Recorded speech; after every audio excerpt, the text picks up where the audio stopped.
Dani, é uma alegria estar aqui novamente com vocês. A paz do Senhor aos amados, amadas, mães, pais, filhos que aqui estão. É uma alegria, um privilégio poder compartilhar da palavra do Senhor. Vocês que ainda não me conhecem, sou Ana Sica, casada, mãe de duas filhas. Atualmente moramos em Portugal, depois de uma trajetória de 18 anos na Suíça. Sou pastora, teóloga, terapeuta e vamos agora ao que realmente interessa, que é a palavra do Senhor e um tema que eu amo. Eu não vou limitar ao jejum como tema para a nossa reflexão de hoje, mas eu vou falar sobre uma vida de consagração, uma vida em consagração. Esta é a base do ministério que o Senhor me confiou. Desde 2017, iniciei com as redes sociais um trabalho, depois fiz uma pausa nas redes sociais, mantendo sempre o WhatsApp, um período sempre de oração, de devocional, e nesta minha trajetória, o que vejo é que o tema da consagração sempre é recorrente. Então, nós vamos falar um pouquinho sobre estes elementos, né, na vida, na nossa jornada, na nossa trajetória cristã. E, para tanto, eu convido você a abrir a palavra do Senhor em Mateus 17. Nós vamos ler a partir do versículo 14. Enquanto você encontra, pastora Cristiane, muito obrigada. Fiquei muito feliz, né, desta oportunidade que o Senhor me concedeu de conhecer o projeto Mães e Filhos que Oram e de poder me aproximar cada vez mais, né, deste projeto maravilhoso que o Senhor te confiou. Amém? Continuo orando por você, pela tua casa e também pelas mães, pelos pais, os filhos que oram ao redor da terra. Vamos à leitura da palavra do Senhor? Mateus 17, versículo 14 ao 21 vai dizer: E quando chegaram à multidão, aproximou-se-lhe um homem, pondo-se de joelhos diante dele e dizendo: Senhor, tem misericórdia de meu filho, que é lunático e sofre muito, pois muitas vezes cai no fogo e muitas vezes na água. E trouxe-o aos teus discípulos e não puderam curá-lo. E Jesus respondendo, disse: Ó geração incrédula e perversa, até quando estarei eu convosco e até quando vos sofrerei? Trazei-mo aqui. E repreendeu Jesus o demônio que saiu dele, e desde aquela hora o menino sarou. Então os discípulos, aproximando-se de Jesus em particular, disseram: Por que não podemos nós expulsá-lo? E Jesus lhes disse: Por causa da vossa pequena fé. Glória a Deus. Porque em verdade vos digo que, se tiverdes fé como um grão de mostarda, direis a este monte: passa daqui para acolá, e há de passar, e nada vos será impossível. Mas esta casta de demônios não se expulsa senão pela oração e pelo jejum. Louvado seja Deus sob esta palavra. Oremos pedindo ao Senhor entendimento, que a palavra seja revelada aos nossos corações. Pai, pedimos neste momento os olhos que leram, os ouvidos que ouviram a tua palavra, que haja entendimento, compreensão, que esta palavra, papai querido, seja gravada em cada coração, que as escamas dos olhos venham cair, que o comichão dos ouvidos seja repreendido no nome santo de Jesus Cristo. Abre, Senhor, o nosso entendimento e ajuda-nos, Espírito Santo, a executar tudo quanto o Senhor tem ministrado à nossa alma neste dia. Eu oro no nome santo de Jesus Cristo, crendo na tua resposta. Amém? Louvado seja Deus. Sempre que falo sobre jejum, oração, fé, eu gosto de ter por referência esta palavra, porque ela chega em um ponto crucial, onde nós vemos um menino endemoniado, um menino lunático, que ora está bem, ora está muito mal, a ponto de se jogar na água, no fogo. Que terrível condição humana! Que terrível estado humano. Por que eu falo de estado e condição? A condição humana, muitas vezes, é aquilo que nós não podemos mudar, mas o estado humano, ele sempre pode ser transformado mediante a palavra de Deus. A condição humana, para nós hoje entendermos, nós somos nascidos, gerados embaixo de uma condição. Qual a condição? O pecado que permeou o jardim, o qual resultou na expulsão. O homem foi tirado do jardim do Éden por causa do pecado. Condição humana, nós precisamos algo superior, maior, que foi o derramamento de sangue inocente para que nós pudéssemos sermos religados à comunhão com Deus. Mediante a isto, nós entendemos que nem sempre a condição humana é algo que nós podemos remediar imediatamente. Nós precisamos, por vezes, de um mediador. E para a questão da salvação, nós temos Cristo Jesus, o nosso Redentor. Agora, a condição humana que nós não podemos incidir diretamente, nos faz refletir sobre o estado humano. O estado humano é tudo aquilo que, ao meu entender, nós podemos atuar diretamente pela fé, pelo poder da palavra do Senhor e pela atitude. Porque muitas vezes nós ouvimos palavras que nos emocionam, nós ouvimos palavras que nos fazem chorar, nós vamos em cultos, em conferências e ali transbordamos por um momento. Mas é a atitude que seguirá aquele momento em que nós somos cheias do poder de Deus. Por que, pastora Ana, você está falando sobre isto em um contexto que me parece que não faz muito sentido? Nós estamos aqui trazendo o foco sobre os discípulos de Jesus, sobre aqueles que andavam com Jesus, sobre aqueles que estavam dia após dia recebendo instruções de Jesus para serem preparados, eles estavam sendo preparados para continuar a obra que Jesus vinha fazendo diante dos olhos dele. E quando nós olhamos para a nossa vida hoje, nós vamos buscar nos templos, nos movimentos, o quê? Esta comunhão com a igreja, com os irmãos, nós vamos buscar uma palavra, nós vamos buscar uma unção que, pasmem, eu sinto a presença de Deus, nós a obteremos somente no tempo de intimidade.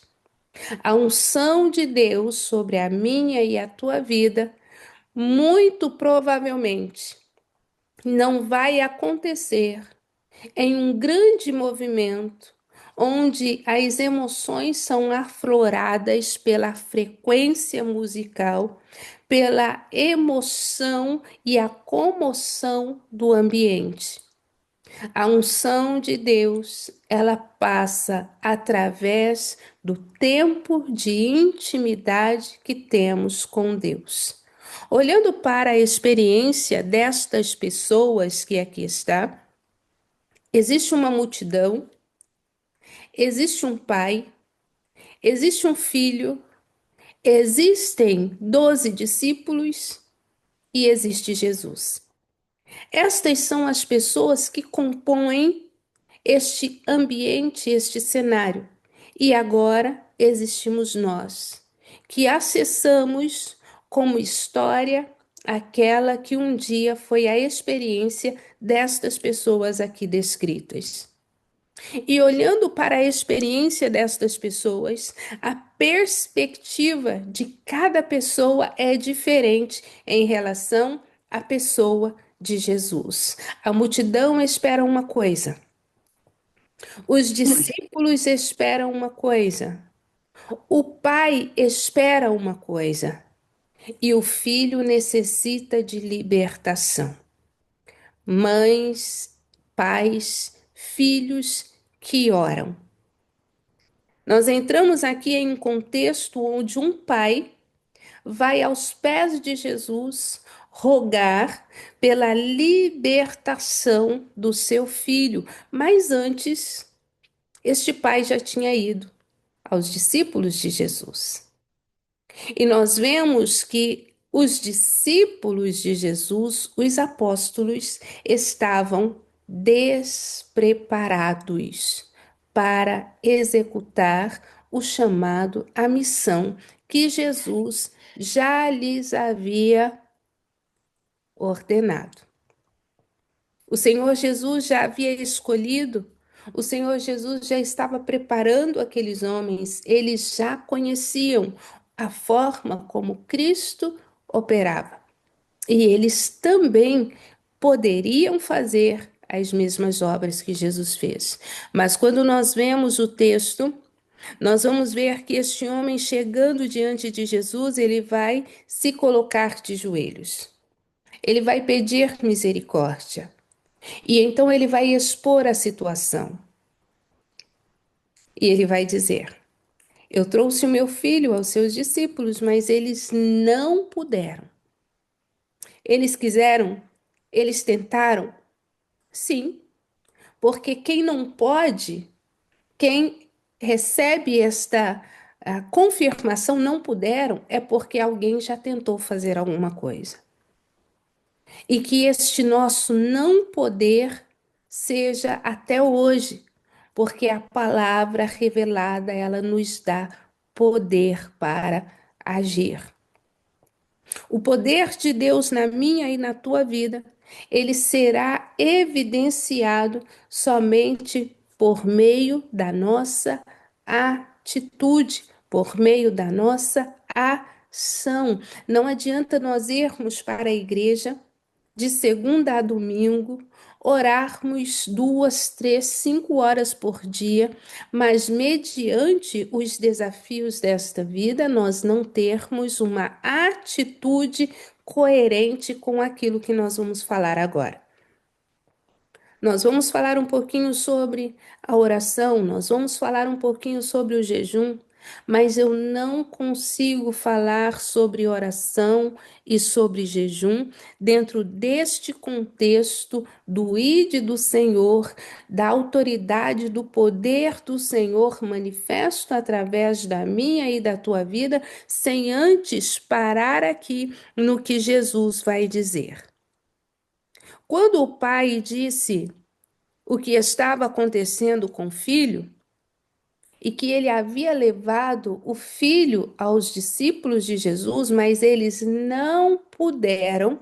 Houve ali uma tentativa sem sucesso, não puderam, foram impedidos por alguma coisa.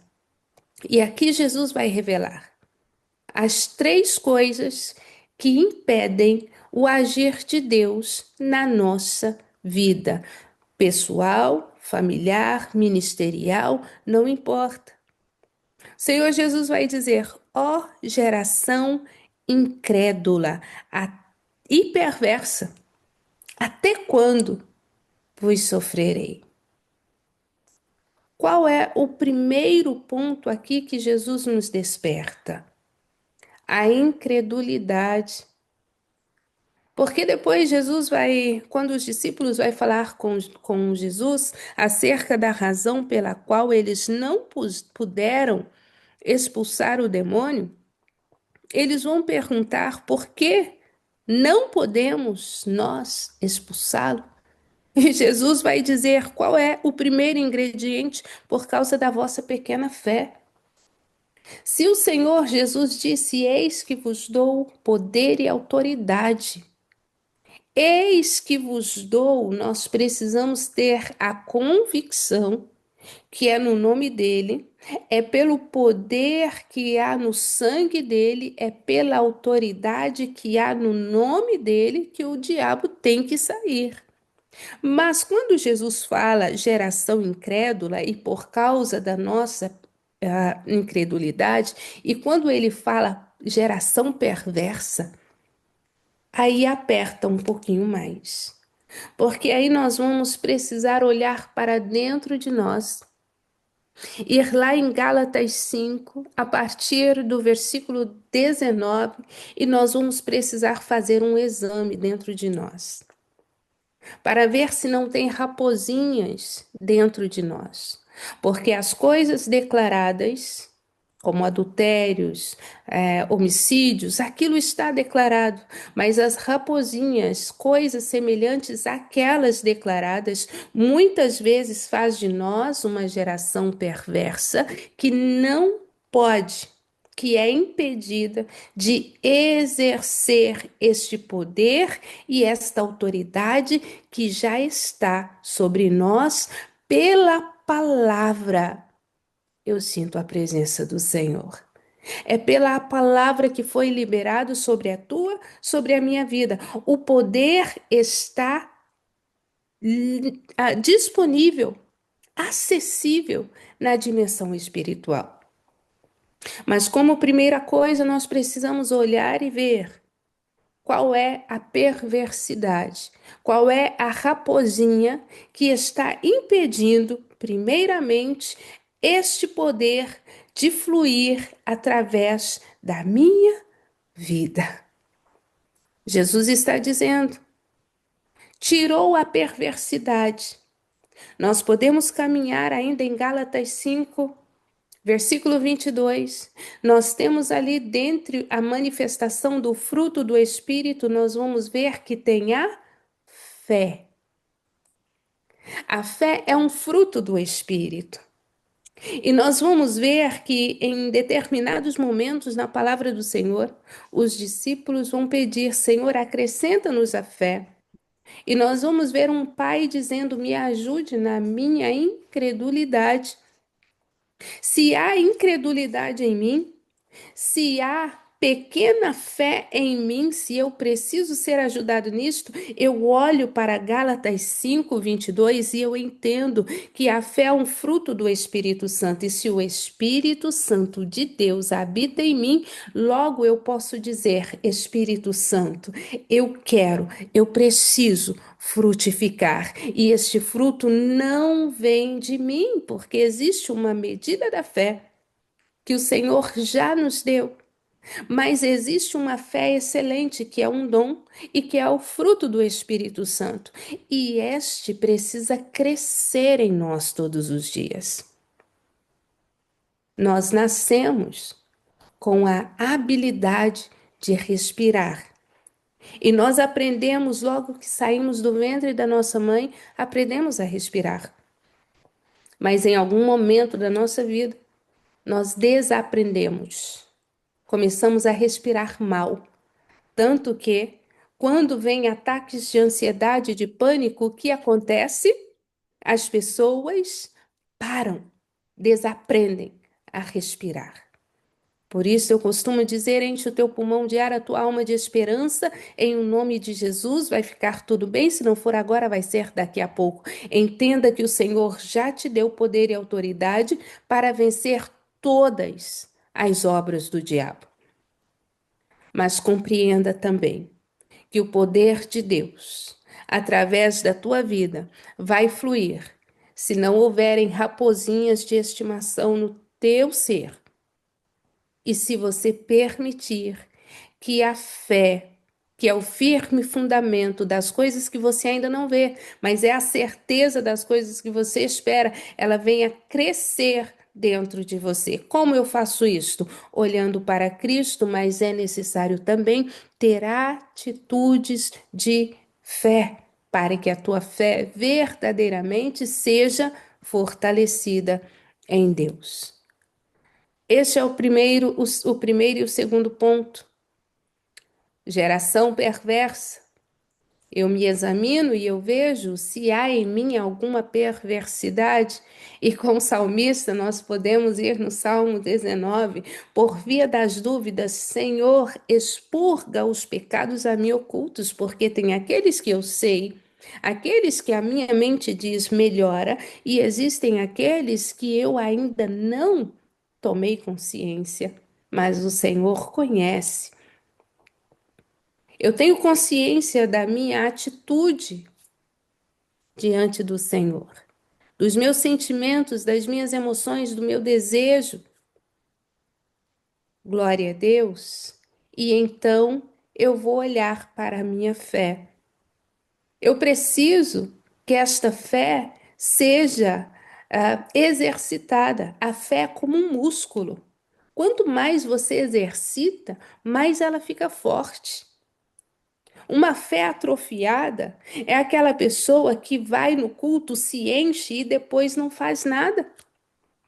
Tiago vai dizer: a fé sem as obras ela é morta. É extremamente importante esta introdução que estamos fazendo antes de falar sobre dois elementos que vão seguir para a nossa vida cristã. O apóstolo Paulo vai dizer: apresentei os vossos corpos como sacrifício vivo, santo e agradável a Deus, que é o vosso culto racional. Nós precisamos ter esta fé racional, este comportamento intencional. A nossa oração tem que ser intencional. O nosso jejum tem que ser intencional. Se eu vejo que o Senhor manda insistir, existem raposinhas dentro de mim, a minha oração, o meu jejum tem que ser intencional para que eu venha tirar estas raposinhas de dentro de mim, e tem algumas que é somente Deus, pelo poder dele, que tira, mas o teu milagre tem a tua participação. O teu milagre tem a tua participação.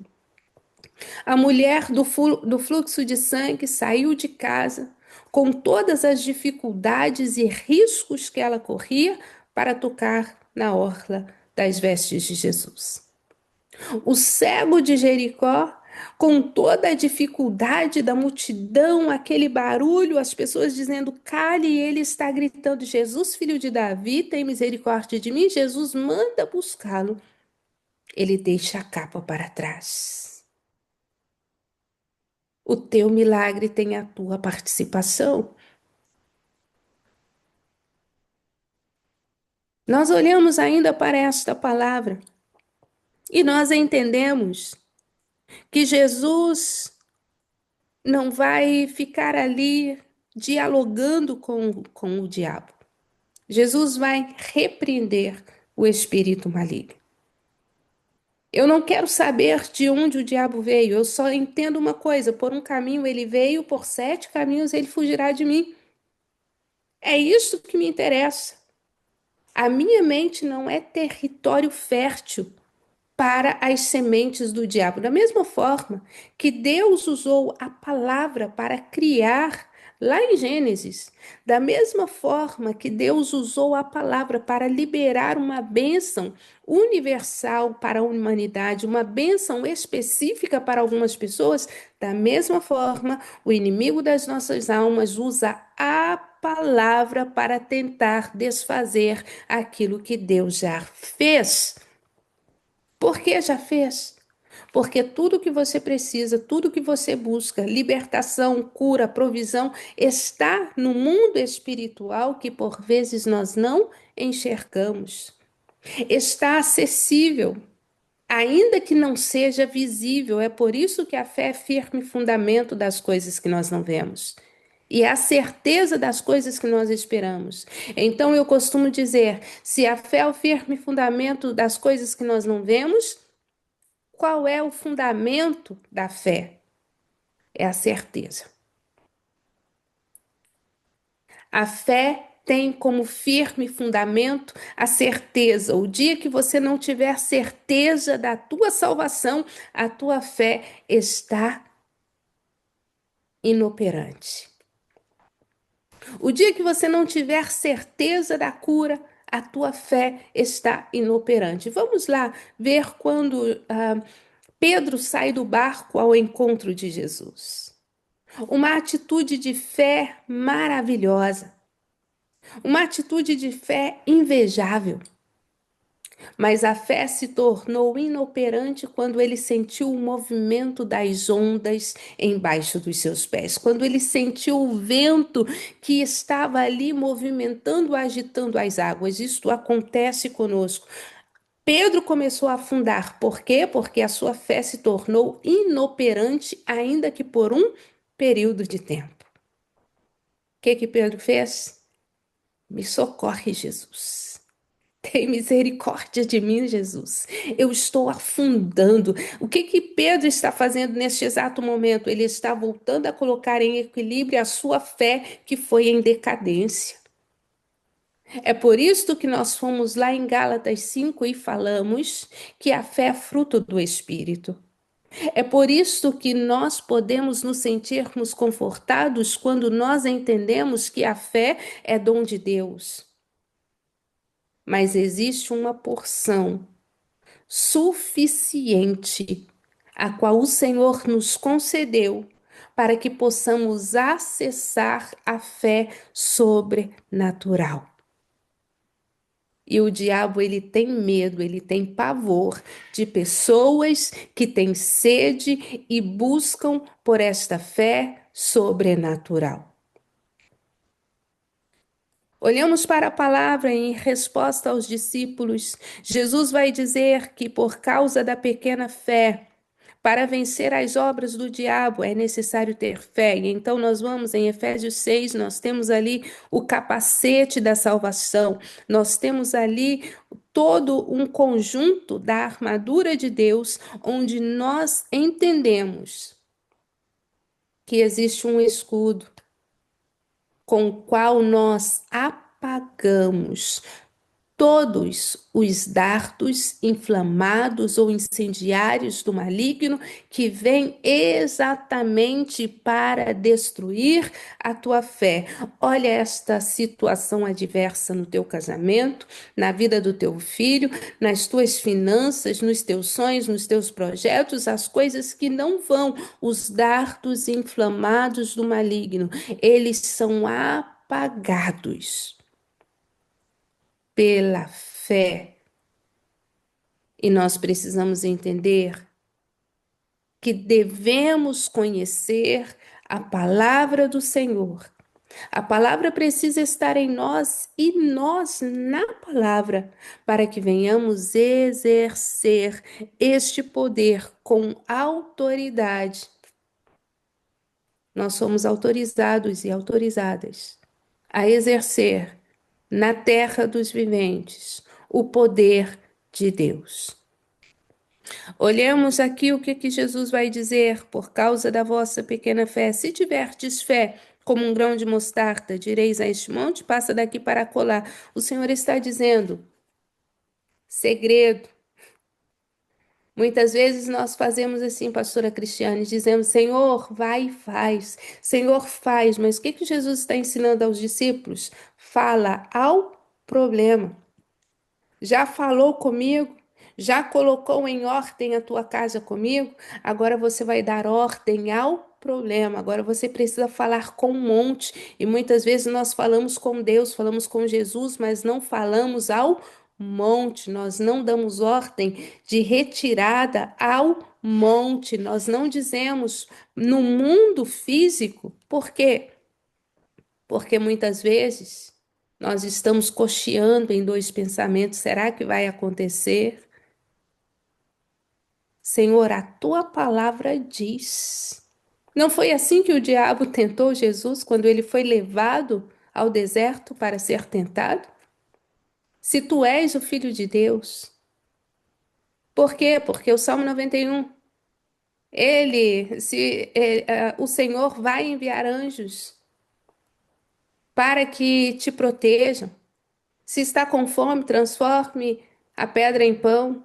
Nem só de pão viverá o homem, mas de toda a palavra que sai da boca de Deus. Jesus usou a palavra, mas o diabo também usou a palavra. E o diabo, ele é astuto, ele está usando a palavra do Senhor dentro da promessa que o Senhor te fez para evidenciar a tua debilidade. Mas se você tirar a raposinha do pecado de dentro de você, se você trabalhar o músculo da tua fé, o Senhor vai te dar vitória. Mas entenda, pare de falar para Deus fazer aquilo que ele já fez. Não é Jesus que vai dizer para o monte sair. Não é Jesus quem vai fazer determinadas coisas por você. A autoridade está conosco agora. E nós precisamos entender: existe um mundo espiritual que está em movimento neste exato momento. Existem espíritos malignos que enfraquecem para que não se ore, para que não se jejue, para que não se acredite, para que não se fale. Senhor, eu não tenho forças para falar. Comece a declarar diferente: Senhor, me dê forças para me dirigir a quem de dever no mundo espiritual e físico. Nós precisamos buscar este entendimento cada dia mais do Senhor, para que possamos executar a obra que Ele colocou em nossas mãos. Você tem, o Senhor já te deu poder e autoridade para repreender todas as obras de Satanás. O Senhor vai dizer: fala ao monte, manda ele sair. Manda ele para um lugar específico. Deus é intencional, Jesus é intencional, ele está dizendo aqui, é a palavra do Senhor. Se você disser a este monte, passa daqui para acolá, estabeleça aquilo que se fará e sustente a tua fé pela palavra, pela oração, pelo jejum, porque o Senhor está dizendo que nada será impossível. Breve parênteses. Se nós pedirmos alguma coisa no nome do Senhor, segundo a sua vontade, ele o fará. E Jesus nos ensina a orar: Pai nosso que estás nos céus, santificado seja o teu nome. Venha o teu reino, seja feita a tua vontade. Porque a vontade do Senhor não nos afasta da presença dele. A vontade do Senhor nos leva para a comunhão com ele. Existe um tempo determinado para cada propósito debaixo do céu. E o tempo, muitas vezes, é o veículo através do qual nós permitimos que a nossa fé fique ao vento. E aí ela vai se perdendo, vai se perdendo. Não deixe a tua fé ao vento. Não deixe. Cuide da tua fé. A intimidade. Os discípulos perderam a oportunidade de aprender com Jesus naquele momento como expulsar o demônio. porque eles ainda não tinham a fé. Nós vemos que lá em cima, quando Jesus vai falar, ó geração perversa, depois ele vai falar com os discípulos, ele vai falar sobre a incredulidade, sobre a pequena fé, mas ele não vai falar de perversidade, porque eles já estavam sendo santificados ao caminhar com Jesus. Quando caminhamos com Jesus, há transformação no nosso caráter. Se caminhamos com Jesus, há transformação no nosso caráter. Eu sou assim, vou morrer assim. Eu sou melancólica, eu sou sanguínea. Vai lá em Gálatas 5:22. Domínio próprio, mansidão. Isto não me pertence. Eu não sou. Eu posso estar colérica, sanguínea, mas tudo isto precisa ser dominado. Domínio próprio, para que o Cristo ressurreto seja apresentado aos meus e àqueles a quem o Senhor queira apresentar-se através de mim. Pare de se rotular com o rótulo que o inferno inventou. Sou melancólica, vive triste, o sangue de Jesus Cristo tem poder. Tira este monte da tua mente. Tire esta condição que o mundo tem colocado em você. Entenda isto como um estado, porque a tua condição em Cristo Jesus é de salvo, é de liberto, não é de escravidão. Eu não sou escrava do que eu sinto. Não seja escravo daquilo que você sente. Fechando parênteses, o Senhor vai trazer para nós aqui, no último versículo, mas esta casta de demônios não se expulsa, senão pela oração e pelo jejum. Nós já vamos concluir. Já tiramos de dentro de nós, identificamos e tiramos de dentro de nós as raposinhas. Já entendemos que precisa exercitar este músculo chamado fé, que nós temos uma fé de base, nós temos uma fé que é dom de Deus e nós temos uma fé que é fruto do Espírito Santo. Então, exercitar a medida da fé que nos foi dada nos faz frutificar, ter fé como fruto do Espírito e nos faz acessar a fé como dom de Deus, para viver o sobrenatural, o extraordinário de Deus. Amém? E então nós entramos agora na questão, né? Passamos ali pela necessidade de falar, né? De dar ordem no mundo físico, para que também no mundo espiritual algo se alinhe e no mundo físico as coisas estejam nos seus devidos lugares. Como nós vamos fazer isto? Agora nós vamos falar sobre a oração. Existem vários tipos de oração, não é um seminário de oração, naturalmente, né? Eu amo, amados, sou pentecostal, eu amo estar no altar da glória, aquele ministério todo, mas o Senhor me concedeu a graça ao ministério do ensino. Então, quando nós temos um tema, eu gosto de ir falando de acordo com a instrução do Espírito Santo para que nós possamos aplicar na nossa vida e sermos vencedores. Quando nós olhamos para a oração, nós vamos ver a súplica, nós vamos ver a adoração, nós vamos ver, meu Deus, existem várias formas de oração, mas existe um tipo de oração aqui que eu quero trazer para a tua consciência, aquela de Mateus 6,6, a oração da intimidade. É onde nós verdadeiramente somos forjados. E depois a oração do clamor pode ser ouvida. A oração da intercessão pode ser ouvida. Mães e filhos que oram, ok. Nós intercedemos pelos nossos filhos, nós intercedemos por pessoas. Mas vamos lá em 1 Samuel 1.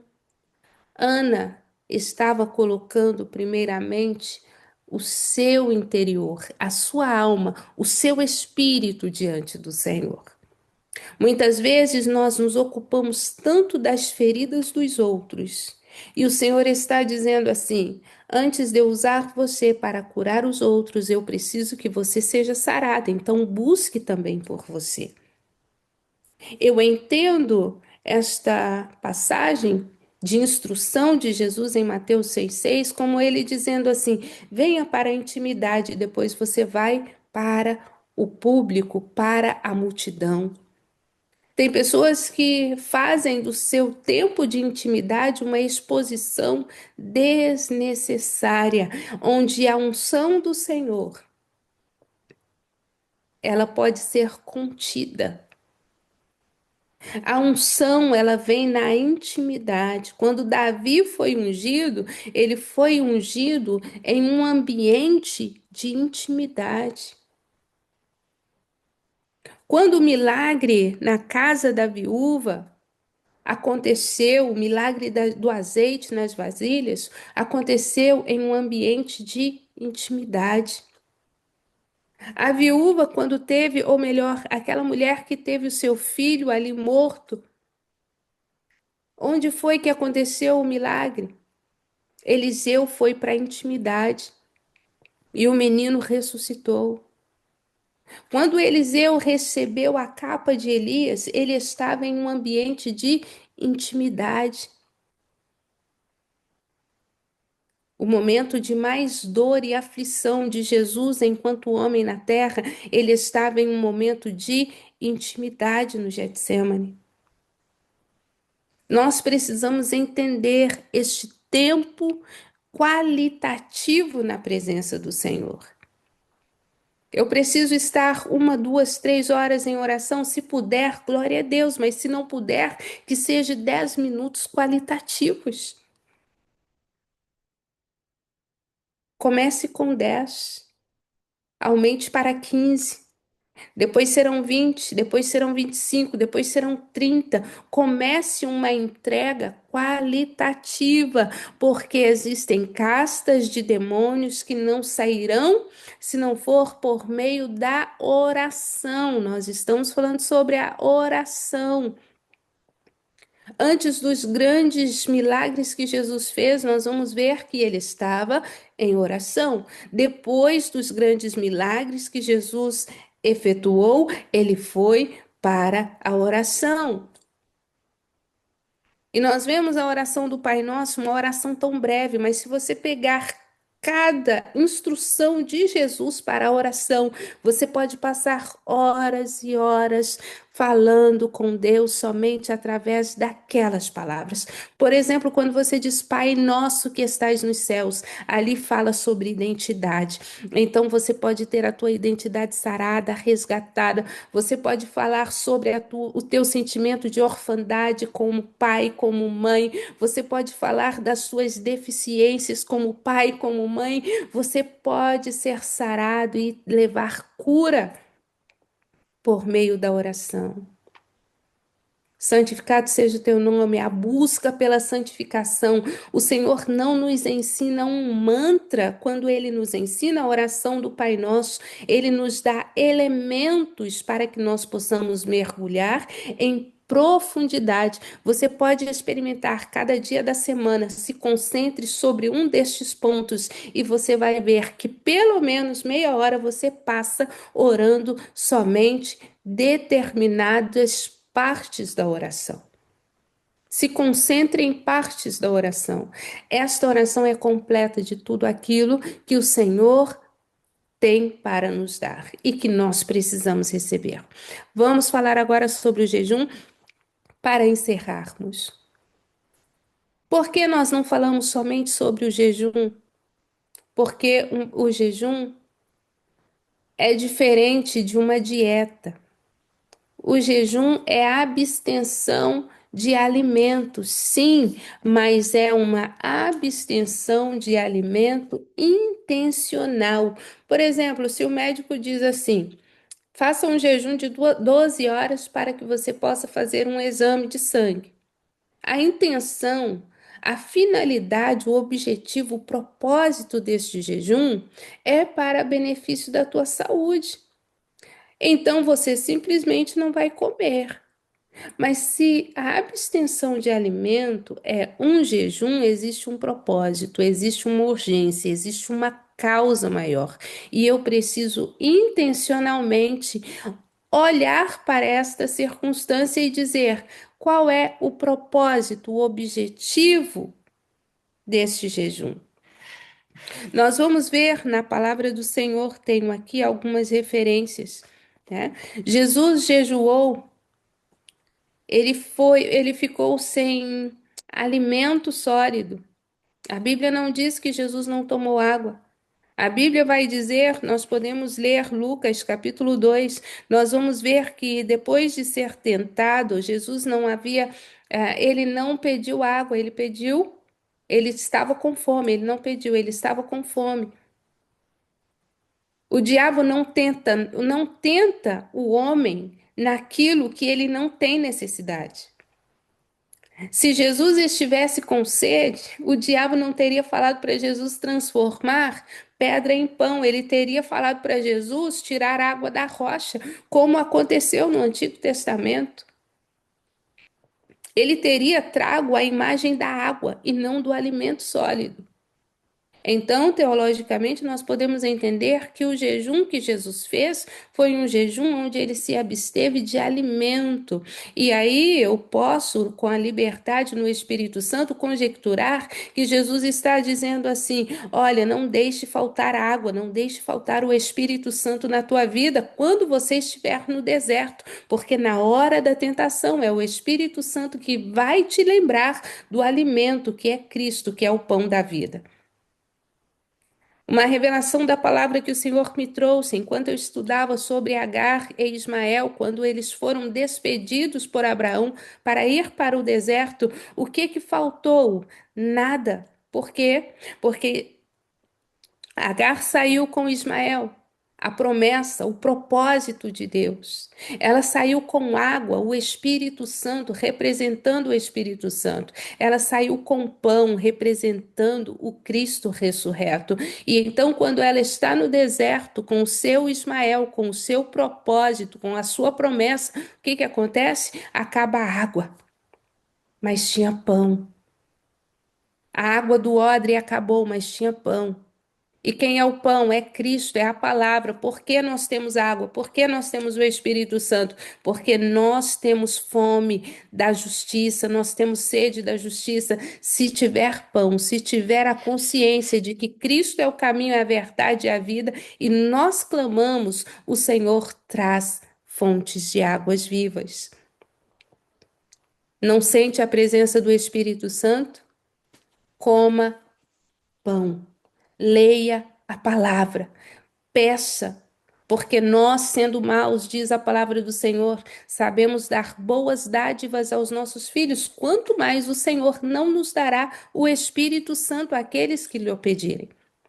Nós vemos aqui ainda sobre o jejum, Jesus jejuou. Nós vemos que em Atos 9 também teve ali uma forma de jejum. O apóstolo Paulo, 3 dias, se absteve de alimento sólido e líquido. Nós vamos ver o jejum de Esther. Esther, capítulo 4. Nós vamos ver ainda um outro tipo de jejum. Nós vemos também, né, Moisés, naturalmente. Não podemos nos esquecer do mestre Moisés. E nós vamos ver o jejum de Daniel. E eu costumo dizer que muito mais se entendemos que jejum é a abstenção de alimento sólido e ou líquido, eu entendo o jejum de Daniel como sendo um propósito. E dentro do propósito se pode integrar períodos de abstenção total de alimento. Por exemplo, como assim, pastora Ana Sica? Estou fazendo um jejum segundo o jejum de Daniel. O que que eu faço? Somente vegetais, somente verduras, somente frutas. Ok.